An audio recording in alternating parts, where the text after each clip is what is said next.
Ito po yung may bago na tayong gagawin. Charger ng battery. 12 volts to 24. Yan po yung model.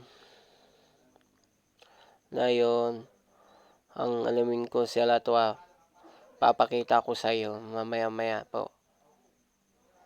Ito pala yung ipit ng battery.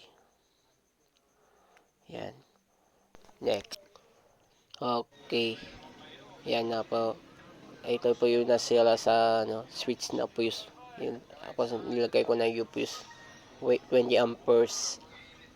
Ngayon, open natin siya. Ayan po, may pula na siya. Papower na. Tapos, ngayon, testing natin siya. Kung didikin natin yung dalawang tawag dito, pang ipit.